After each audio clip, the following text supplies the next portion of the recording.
우리말에 발 없는 말이 멀리 간다 혹은 천리 간다 하는 속담이 있습니다. 이 속담에서 말이란 타고 다니는 말이 아니라는 것은 다 알 겁니다. 여기서 말이란 사람들이 말하는 말입니다. 타고 다니는 말은 발이 있어서 멀리 갈 수도 있지만 사람들이 입으로 말하는 말에는 발이 없습니다. 그런데도 이 말은 순식간에 멀리 퍼져나갑니다. 이렇게 멀리 퍼지는 말을 우리가 흔히 소문이라고 합니다.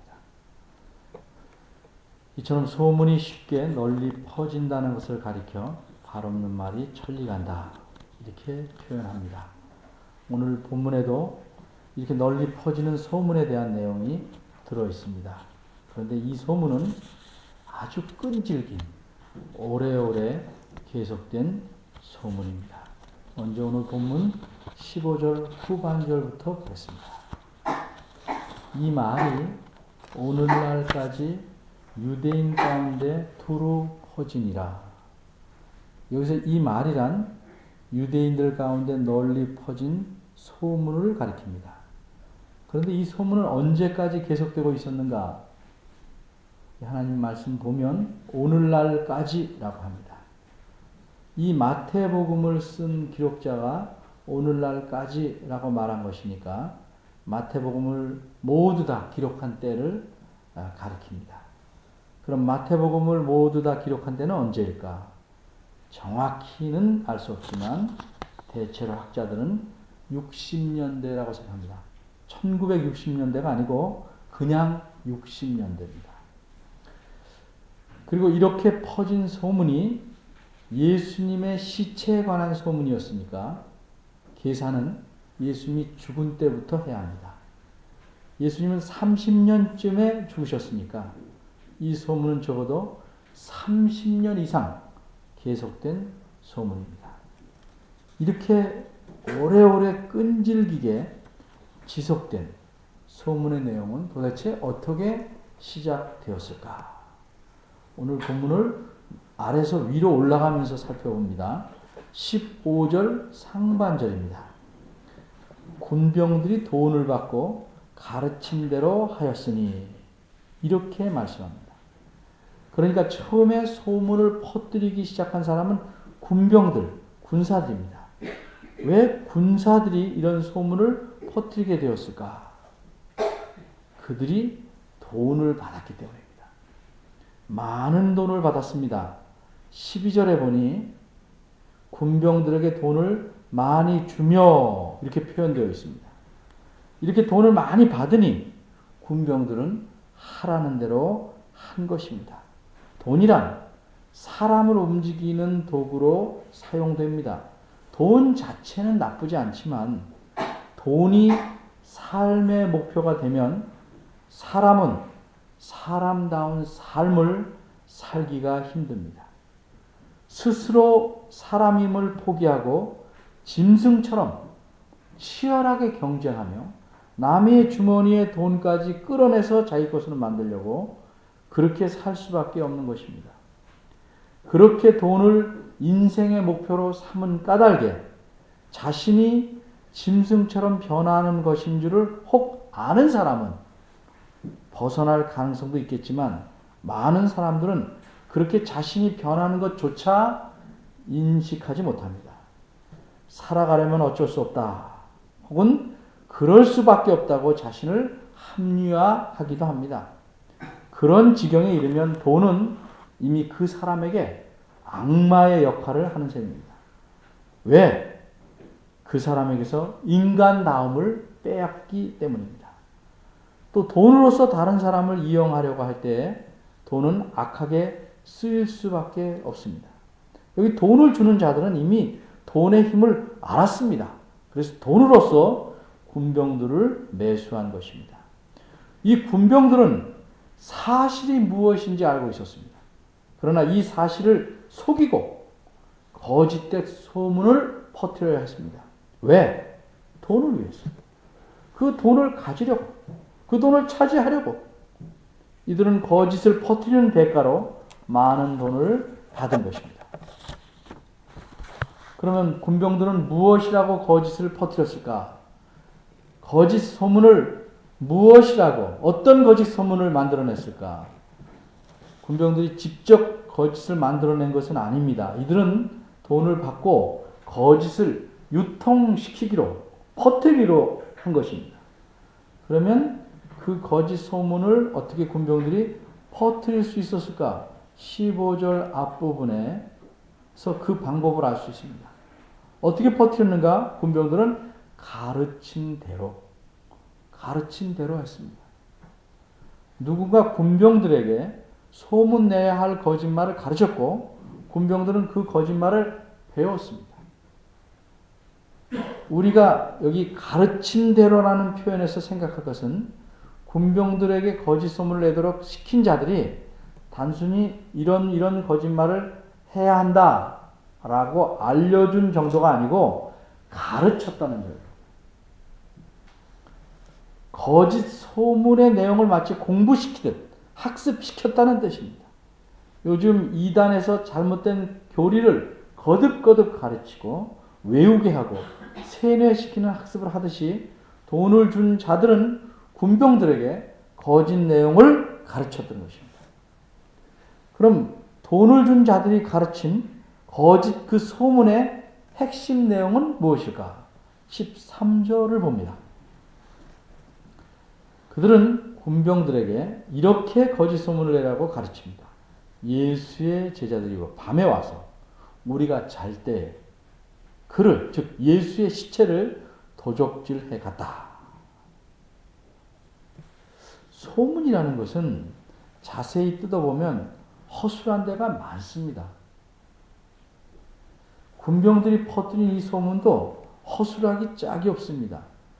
예수님의 제자들은 예수님이 잡힐 때 뿔뿔이 흩어진 사람입니다.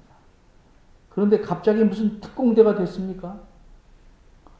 무장한 군병들이 지키고 있는 곳에 숨어 들어와서 시체를 몰래 들키지 않고 도적질해갈 능력이 있습니까?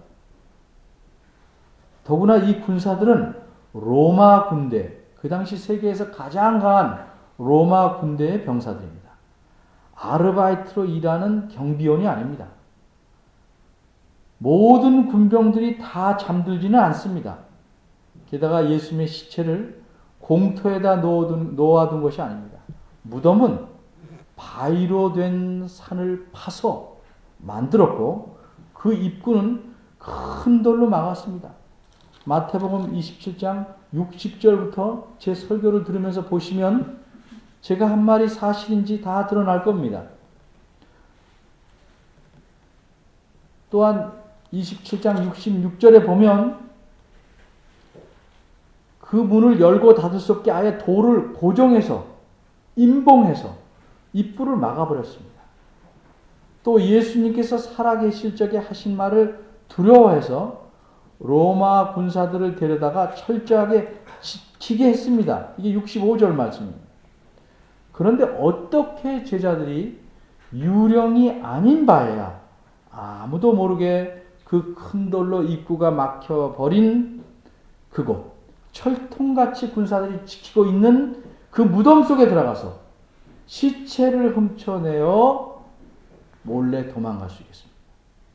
그런데도 이렇게 허술한 거짓 소문은 널리 퍼지고 오랫동안 끈질기게 계속되고 있었던 것입니다. 어떻게 이런 거짓말이 통하는 것일까? 물론 거짓말이 하도 교묘해서 사람들이 속아 넘어갈 경우도 있습니다. 그런데 거짓말이 허술한데도 통하는 경우는 그 거짓말을 듣는 사람의 마음과 연관이 있습니다. 좀 비유적으로 말하면 사람은 자기 마음에 채를 하나 가지고 있습니다. 채.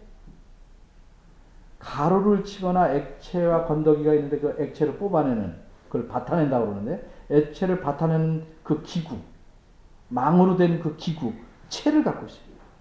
설교를 들을 때도 그것이 하나님 말씀인 성경에 기초했기 때문에 옳다고 받아들이는 것이 아니라 자기 판단을 기준으로 삼고 생각하기 시작합니다. 비유적으로 말하면 일단 자신의 체에 담아놓고 필요한 것을 거르기 시작합니다. 그래서 듣고 싶은 것만 듣고 믿고 싶은 것만 믿습니다. 그리고 자기 귀에 거슬리면 아예 귀를 닫아버립니다. 심하면 교회 안 나옵니다. 게다가 자신이 싫어하는 것은 무조건 반대하는 그 악한 성향이 사람에게 있기 때문에 하나님에 관해서는 회피하려거나 가급적 멀리 하려고 합니다. 또 어떻게 하든지 하나님을 멀리하도록 모든 인간을 부추기는 보이지 않는 사탄의 교묘하고 막강한 간섭으로 하나님을 부인하거나 하나님께서 행하신 일을 부정하는 내용은 허술하고 거짓된 소문일지라도 아주 중요한 뉴스처럼 사람들에게 널리 오래오래 유통되고 받아들입니다.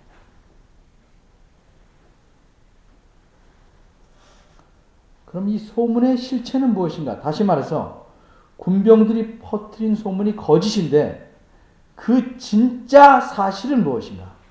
거기에 대해서 생각해 봐야 합니다. 11절을 보겠습니다. 여자들이 갈제 파수꾼 몇 명이 성에 들어가 모든 된 일을 대제사장들에게 고했다. 이렇게 말씀합니다. 우선 이 여자들은 누굴까? 오늘 28장 본문의 그 1절부터 빠르게 살펴보면 막달라 마리아와 또 다른 마리아 이렇게 두 여인이 예수님의 무덤을 보려고 왔습니다. 슬픈 마음을 갖고 왔습니다. 그런데 이들은 무덤 앞에서 천사를 만납니다. 그리고 천사에게 이런 말을 듣습니다. 5절, 6절, 7절입니다. 너희는 무서워 말라. 십자가에 못 박힌 예수님을 너희가 찾는 줄을 내가 알고 있다. 그러나 예수님은 여기 계시지 않고 그의 말씀하신 대로 살아나셨다.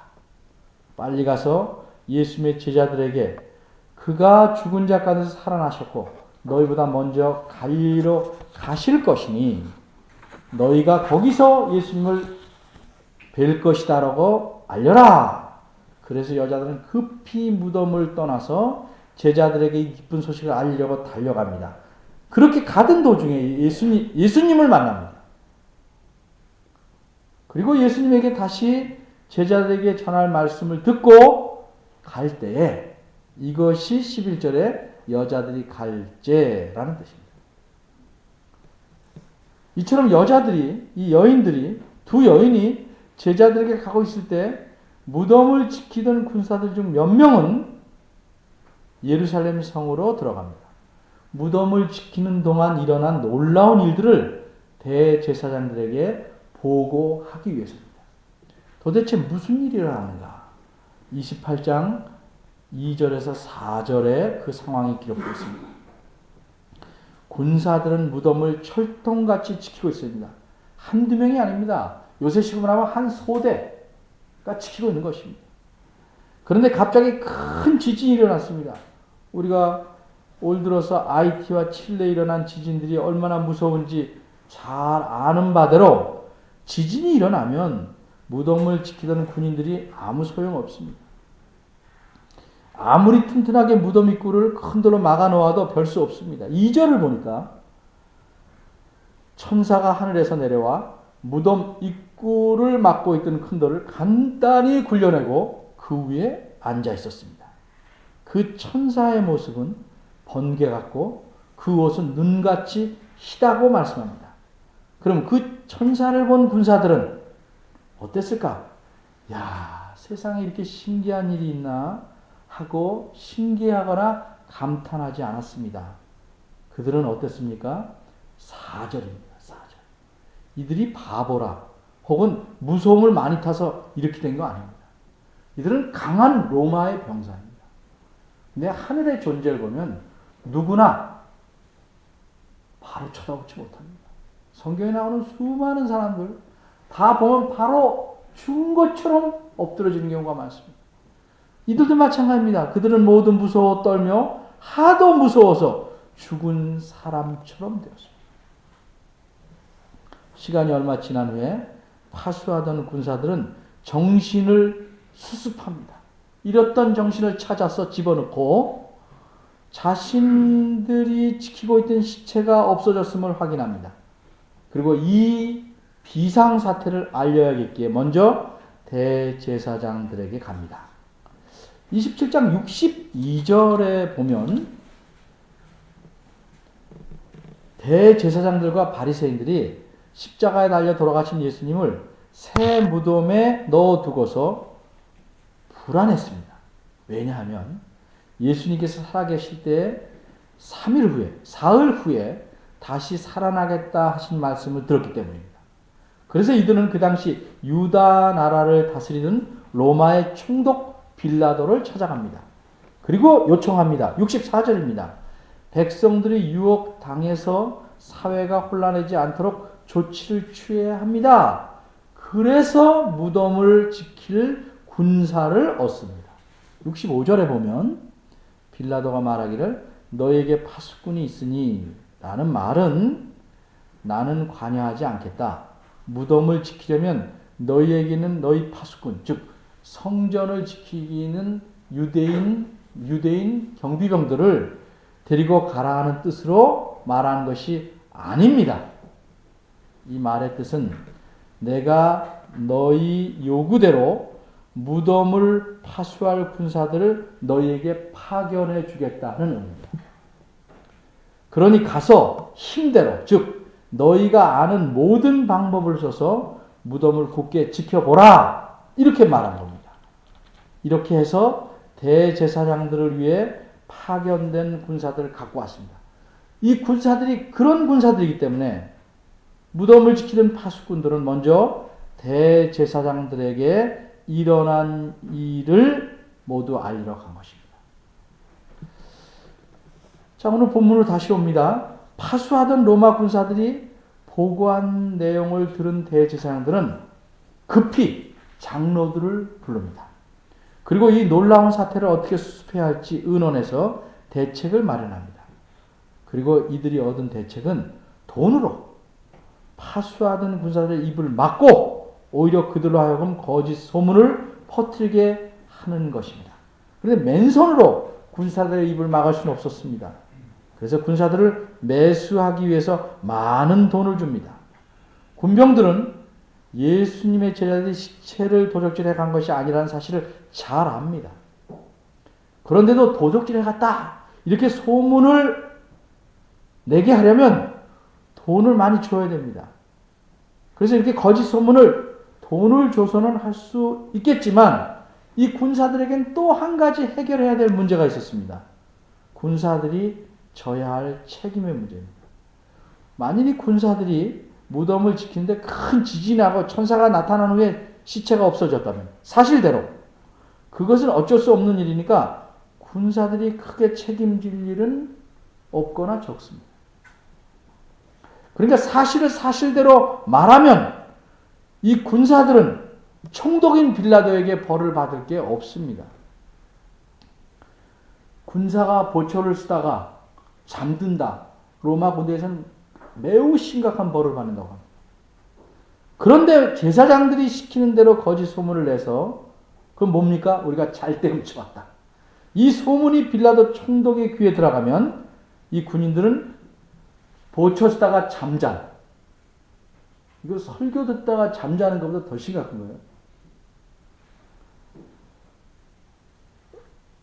그 책임을 져야 되고 벌을 받아야 합니다. 왜?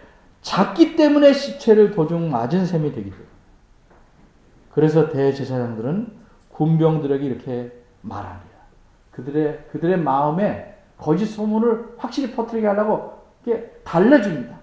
이 말이 혹시 총독에게 들어가면 우리가 총독을 잘 권하여 설득해서 너희에게 근심되는 일이 안 생기도록 모든 일을 처리합니다. 이게 14절입니다. 한마디로 군인들의 신변을 보장하고 벌받지 않게 하고 모든 것을 책임져 주겠다는 약속입니다. 군인들 입장에서는 돈도 많이 받고 자신들에게 아무런 피해가 생기지 않게 되자 그렇게 시키는 대로 하기로 합니다. 그래서 거짓 소문을 퍼뜨리기 시작한 것입니다. 이게 오늘 본문을 다 설명한 것입니다. 그런데 우리가 끝으로 생각해 봐야 할 중요한 문제가 있습니다. 항상 글이라는 것은 요만큼 있지만 앞뒤로 연관된 거기 때문에 그 생각을 해봐야 돼요. 왜 대제사장들과 장로들은 군병들에게 그 아까운 많은 돈을 써가면서 거짓 소문을 퍼뜨리게 한 것일까?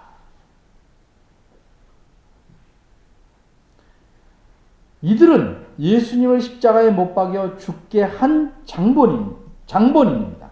48쪽, 성경 48쪽. 마태복음 26장 63절에서 68절까지 내용을 보겠습니다. 제 설명을 들으면서 성경 구절을 같이 눈을 보시면서 따라오십시오. 이들이 예수님을 잡아다가 신문할 때 이렇게 물었습니다. 내가 하나님의 아들 그리스도인지 우리에게 말하라. 살아계신 하나님 앞에서 맹세하고 사실대로 말해라. 이 63절입니다. 그러자 예수님은 64절에서 이렇게 말합니다. 이후에 내가 권능의 우편에 앉은 것과 하늘 구름을 타고 오는 것을 너희가 보리라. 그래서 권능이란 전능하신 하나님을 뜻하는 일종의 별명입니다. 따라서 예수님 말씀하신 뜻은 자신이 이후에 하나님 우편에 앉는다는 사실과 더 훗날에 장차 구름 타고 올 것이라고 대답하십니다. 이것은 무슨 뜻이냐면 자신이 하나님의 아들이고 그리스도라는 사실을 분명하게 드러나는 두 가지 증거를 더 제시합니다. 하나님의 아들이기 때문에 하나님의 우편에 앉는 것이고 그래서 장차 세상을 심판하러 오신다. 이런 말씀을 우리는 구약을 몰라서 잘 이해 안 되지만 예수님의 말씀을 이 사람들이 믿진 않지만 이 말씀의 뜻이 무엇인지는 잘 압니다. 그렇게 잘 이해했기 때문에 이렇게 질문한 대제사장은 그 말은 믿지 않지만 68절에서 뭐라고 불러요? 야 그리스도야. 그래 네 말대로 너는 그리스도가 하는데 우리 못 믿겠지만 너는 그리스도라고 하는구나. 야 그리스도야. 이렇게 말해요. 그러나 이미 마음속에 믿지 않으려고 작정한 사람들에게는요. 믿을 만한 증거들을 아무리 제시해도 오히려 그런 증거들조차 거짓말을 여깁니다. 그건 인간 세상도 마찬가지입니다. 예수님께서 자신이 하나님의 아들이시고 그리스도라는 증거를 확실하게 제시하자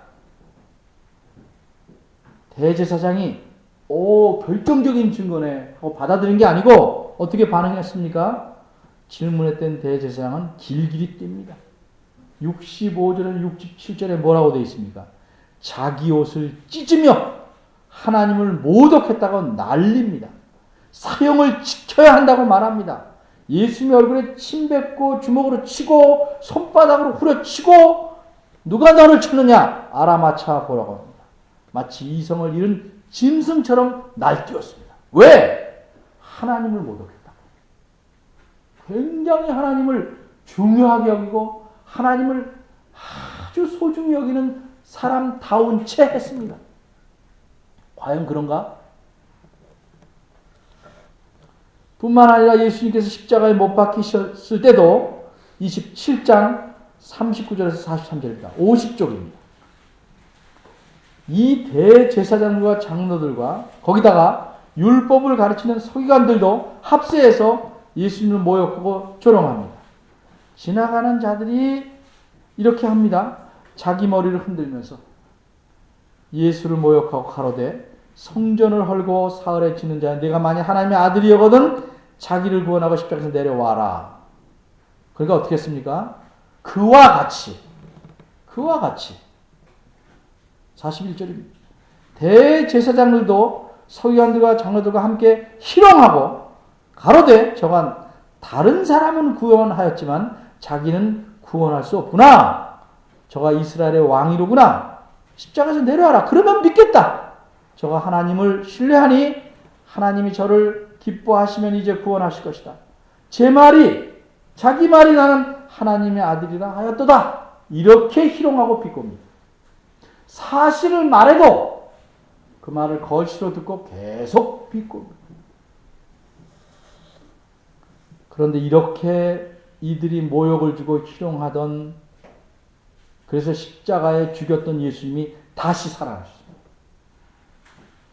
이 소식을 무덤을 지키던 군병들에게서 직접 들었습니다. 대제사장들과 장로들은 당황합니다. 그런데 자신들의 잘못과 지난날의 악한 행동을 전혀 뉘우치지 않습니다. 오히려 그렇게 분명해진 사실, 예수님께서 다시 살아나신 사실을 거짓이라고 소문을 내게 합니다. 엄청난 모순입니다. 하나님을 그렇게 잘 섬기기에 하나님을 모독한다고 예수님을 죽인 자들이 자신들이 섬기는 하나님을 모독한 죄로 예수님을 죽였던 그들이 그 하나님께서 친히 예수님을 살리셨다는 그 사실조차 거짓으로 만든 겁니다. 하나님께서 직접 하신 일이라는 사실을 천사를 보내서 입증하셨는데도 그 사실을 현장에서 본 여러 사람의 눈과 입을 통해서 듣고서도 그것을 거짓으로 만듭니다. 하나님을 믿는다는 대제사장과 장로들이 하나님의 하신 일을 거짓으로 만드는데 열심입니다. 이로써 이들은 하나님을 진실로 믿은 사람이 아니라는 사실을 드러낸 것입니다. 그들이 하나님을 믿는다는 것은 거짓이고 위선이었던 것입니다. 왜 대제사장과 장로들은 군병들에게 많은 돈을 써가면서 이런 거짓 소문을 퍼뜨리게 한 것일까? 그들은 겉으로는 하나님을 잘 믿는 자처럼 행세했지만 실제로는 하나님께서 그리스도를 죽은 자 가운데서 다시 살리신 일과 그렇게 하신 능력을 부인할 뿐만 아니라 거짓을 퍼뜨림으로써 하나님을 대적하는 자이기 때문입니다. 하나님을 대적하는 자들은 그가 하신 일과 그의 능력을 부인합니다. 한마디로 이들은 자신들의 행동으로서 자신들이 사탄의 충실한 하수인들이라는 사실을 보여준 것입니다. 이들이 사탄의 하수인들이니까 비록 하나님을 섬기는 대제사장의 복장을 하고 있었지만 실제는 사탄의 하수인이기 때문에 하나님을 부인하고 하나님을 대적한 것입니다.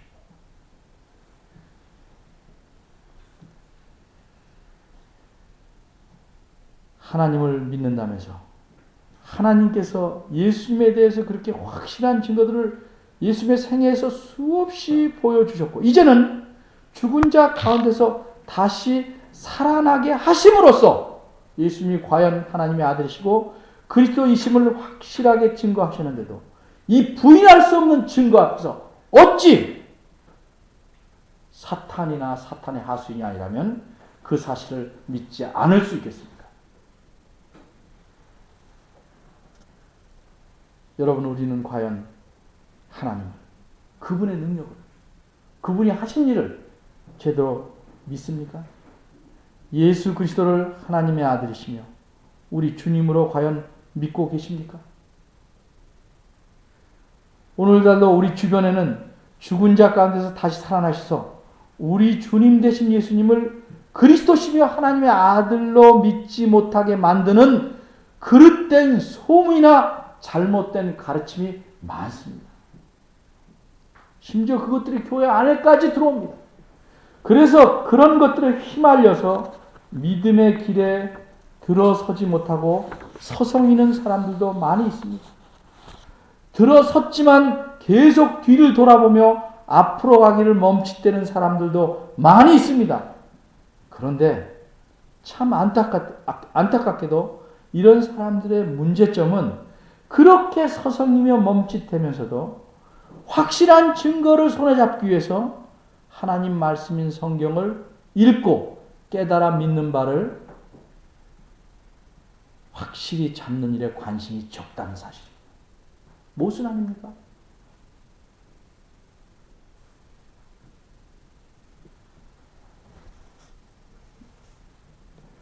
일반적으로 여성들은 자기 얼굴에 피부에 문제가 생기면 굉장히 관심을 갖습니다. 자기 신명에 문제가 생기면 알기조차 못합니다. 관심조차 없습니다.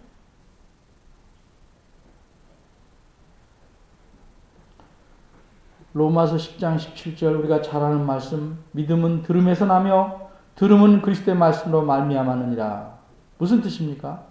하나님 말씀인 성경을 듣지 않으면 믿음을 가질 수 없다는 뜻입니다. 그런데 오해해서 이 말씀을 그러면 설교만 들으면 모든 문제가 해결되겠다 이렇게 생각하지 마십시오. 설교는 아무리 철저하게 해도 사람이 살아가는데 겨우 미음이나 죽 정도의 영양가밖에 없습니다. 그걸로 갓난아이는 살아갑니다.